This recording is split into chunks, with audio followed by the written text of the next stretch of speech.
Good morning, all you wonderful, awesome chess players of the world. Welcome to the Backyard Professor Chess videos. Today is a very, very special day. March 9th, 2019. 76 years ago, this man was born. Bobby Fischer. This particular book I'm really excited to have because it's a collection by Carsten Mueller of all of his tournament games. And I thought, he would have been 76 years old today. And so far as I'm aware, no one on YouTube has ever examined all of his tournament games. And in the 1970s, there was literally no one who could beat this guy. He single-handedly defeated the entire Soviet team to get to Boris Spassky to play the World Championship and won.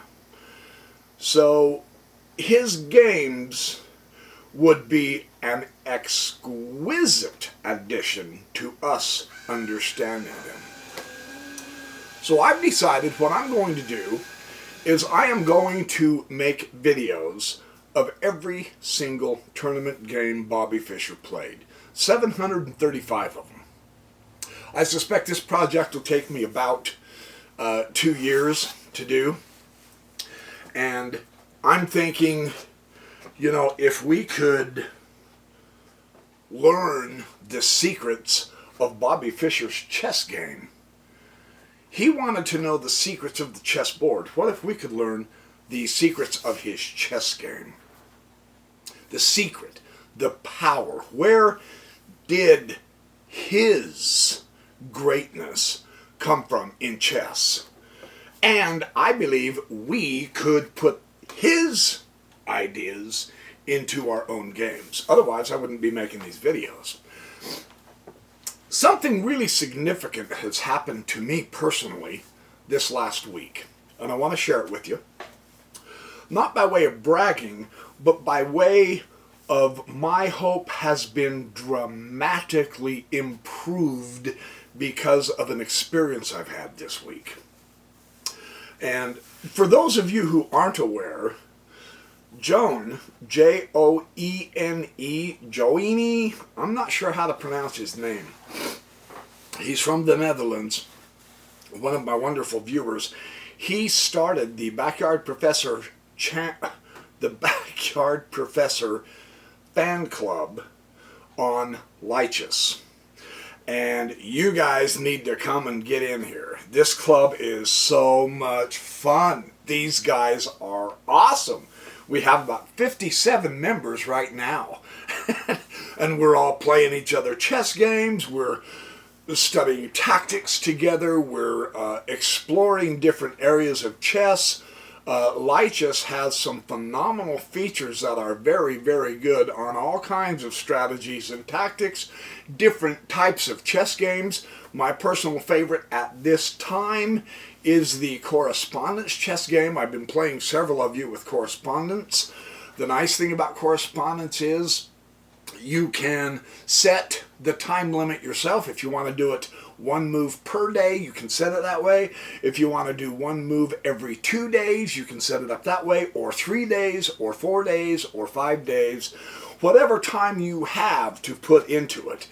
I personally like the rapid chess. With the rapid chess, I've been playing the 10-minute time limit on each side. So it's about a 20-minute game. And I have had a startling experience with online chess. I really didn't think I was going to like it. I absolutely love it. I love being around all you guys and getting your good vibrations. The rumor out there in Chessland is that, yes, the Backyard Professor, he's a nice guy, but he really does suck at chess. He's no good. He's just a beginner. He's only rated maybe 8 It's unlikely that he's much higher than 1,200, you know. I played 2 rapid chess games, and I've won both of them, and they're rated. And the rating that Lychus is giving my playing strength right now is 1776. Now, this just completely floors me, because even I had bought into the idea, well, I am a beginner, and so I can't possibly be rated much higher than 900, and I've been operating under that assumption. And that's all it was. Now, of course, this is going to go up and down. You know, you're going to play people that you may get in a slump and lose 18 straight chess games. You don't know. Lychus tries to pair you up with people around your playing strength so that it's entirely fair. It's not going to hook you up with people who are rated 900 to 1,000 points past you, and so they can just beat the tar out of you every game and discourage you. No. We want to play chess, learn together, develop together, improve our chess game together. I've had several of you that I've lost good games with. I've had several of you that I've won good games with, etc. It's a give and take, but we're all combining our efforts and having fun and getting to know one another and improving our games. That's what it's all about. In that spirit, I want to justify why I have chosen Bobby Fischer as my particular grandmaster to completely explore. Let's give ourselves the full package for our own games. I believe in 2 years after putting our hearts and souls into Bobby Fischer's chess games, I can't help but believe we are going to be dramatically improved chess players. It just makes sense because he was so good. Why have I chosen him? One of my favorites, I'm not going to lie to you, is Alexander Alekin. His chess is just over the top, astonishing and incredible and just mind-boggling. You'll be playing through one of his games and all of a sudden he'll make a move with a bishop or a pawn and you just go, holy Toledo, what's he doing? Wow, that is crazy. And then he just thrashes his opponent. That's fun. But you know, for we beginners and intermediates, it's so complex. Alekin deliberately went for complications. He had such an astonishing mind for the wild, the flair, the drama of such complex combinations that he loses us. I still to this day, and I played through several dozens, if not hundreds, of Alexander Alekin games, and there are some of the games I still can't grasp. I go, holy, I have no idea why he did that. What was the point? And yet he won. He won and won and won and won. He was consistently so phenomenal. I mean, a guy who can play 18 simultaneous blindfold games of chess and win all of them, you're dealing with an animal there. I mean, holy cow, what a mind. Unbelievable. Unbelievable. Well, that doesn't help us. Bobby Fischer, by contrast, and he even called Alekin's chess moves bizarre sometimes. He's just bizarre. But Bobby Fischer was different. He was what I have termed the crisp, clean chess machine. Fischer did not feel it necessary to complicate in order to win. His hero was Capablanca. Now, J.R. Capablanca was one of the most natural chess-playing virtuosos to ever grace the game. He was a lot like Magnus Carlsen today, except I think Magnus Carlsen, is even greater than Capablanca. Fischer liked that. And so what he did is he just went straight to the heart of the matter, and if it took a bishop to c4, he put that bishop to c4. If it took a pawn on g7, he put the pawn on g7. He could play complicated, complex chess, and he did, and I've got the proof in his tournament games. But he didn't deliberately do that to either overwhelm his opponent or confuse his opponent. He was playing through the chess position. But he always wanted the precise, easiest, straightest, shortest path to win.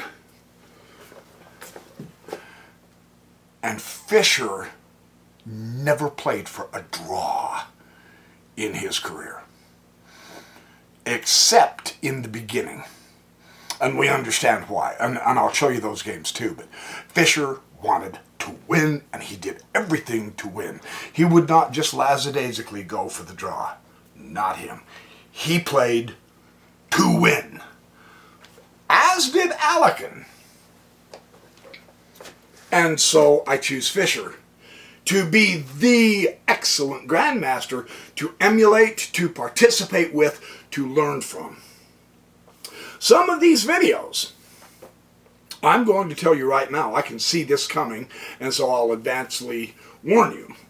Warn you in advance.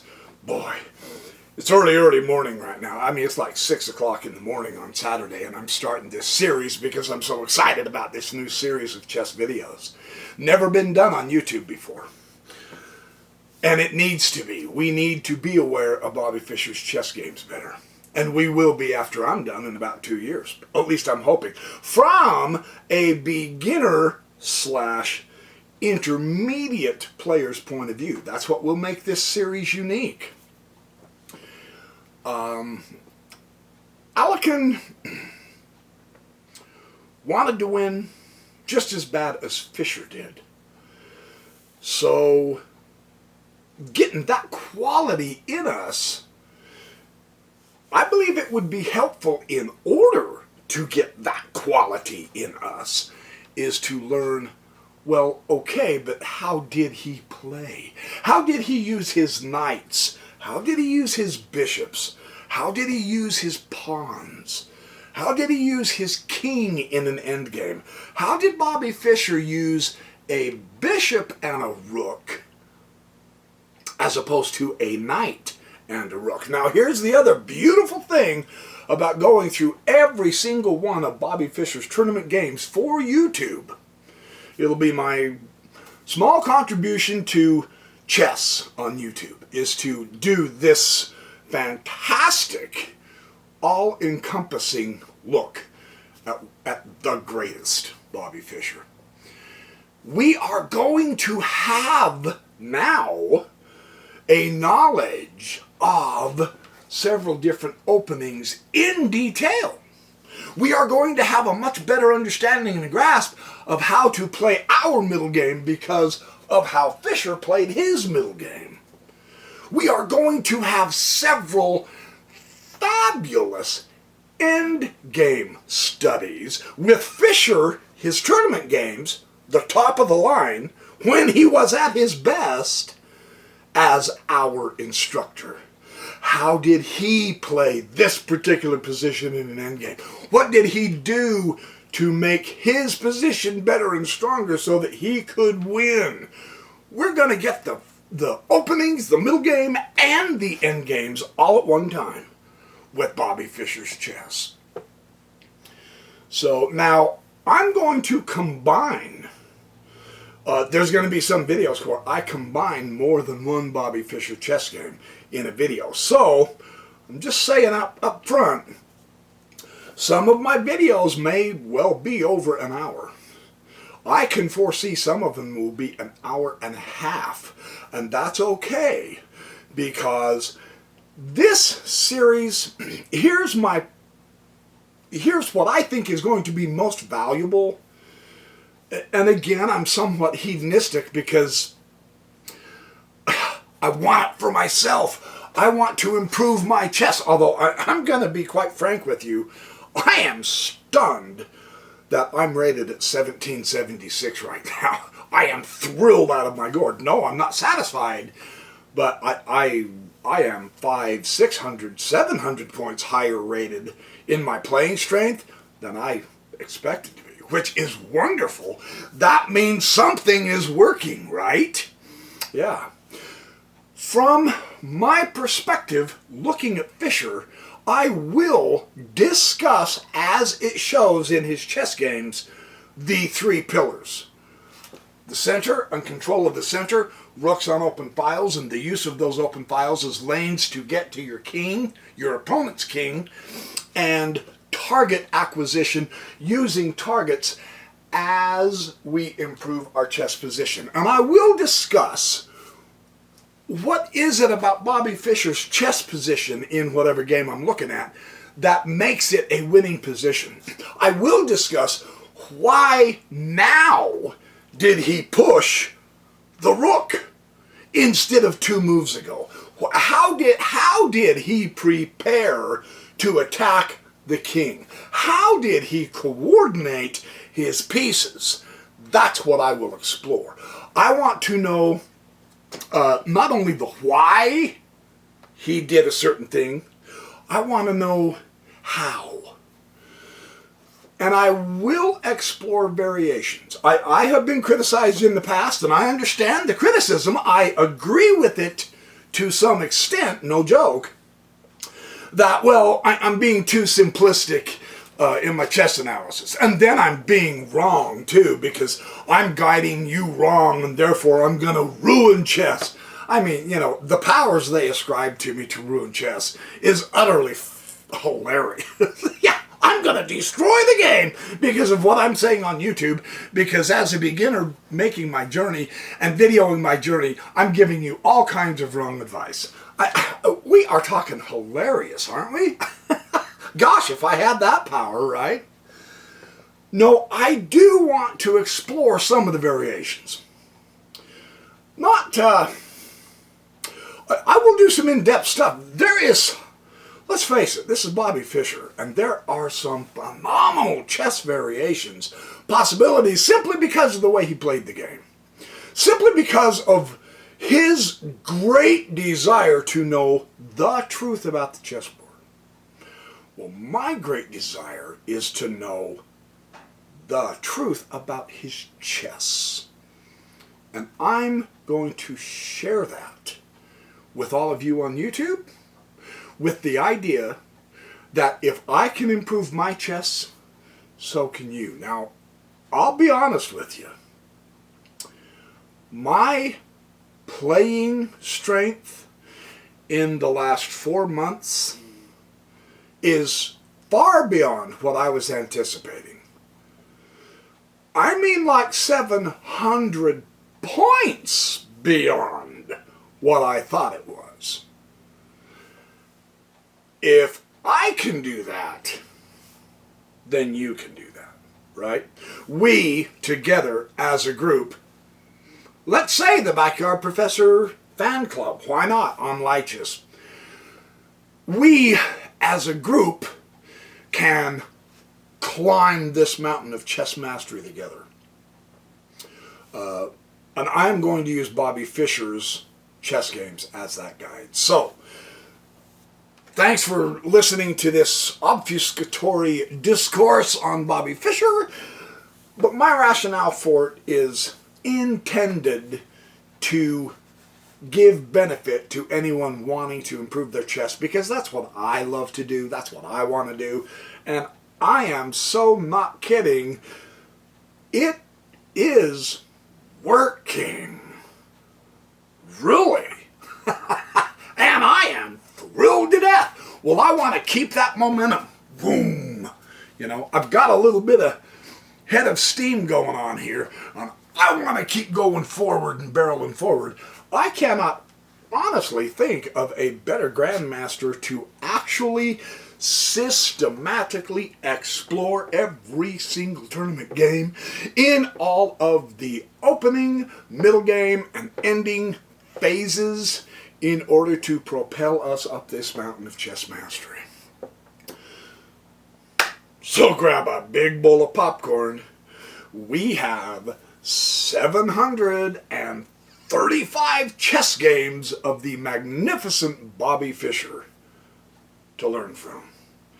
And I will see you in the next chess video. Oh, and we're going to have a boatload of fun too. I promise. This is going to be fun. I'm not going to change a thing about my videos except the quality of instruction. Now that I realize, I honestly think I'm past the beginning phase. I think I'm in the just barely, into the intermediate phase. But that's incredible because I'm no longer technically a bare bones beginner. All of you who are bare bones beginner, welcome to the group, man. Let's get going. You're more than everybody's welcome in the Backyard Professor fan club. It's on Lychus and it's called the Backyard Professor Fan Club. Come and join us. It is a riot. It is so fun. You get to chit chat and talk with people as you're playing chess. So many of these guys that are playing at the 2200 and 2300 rated strength, you know, you guys are so cool because they talk to you. You're chatting and they go, okay, hey, whoa. You want to do a take back? They even give you a take back option in the game. You want to do that take back because you needed to take that pawn with the rook, not the bishop, and here's why. I mean, you know, that is so cool. So thank you for letting me in the Backyard Professor Fan Club. I am enjoying the heck out of it. It is a riot. It's fun. Lychus even has Lychus TV. You can watch live as the masters and grandmasters are playing chess, and you can see them doing it. And you can begin to understand their tactics live with them. I mean, we live in a spectacular age of electronic communication. Let's take advantage of it. So, anyway, be good, do well, have fun, stay crisp, drink a lot of water, lubricate your brains. I'm not kidding. We want to lubricate our brains to improve our chess. So, and I will see you in the next Backyard Professor Chess video, which will be the very first tournament game. I'm going to take them chronologically. They start in 1955 when Fischer was just a wee lad of 12 years old. I will see you in the next Backyard Professor Chess video.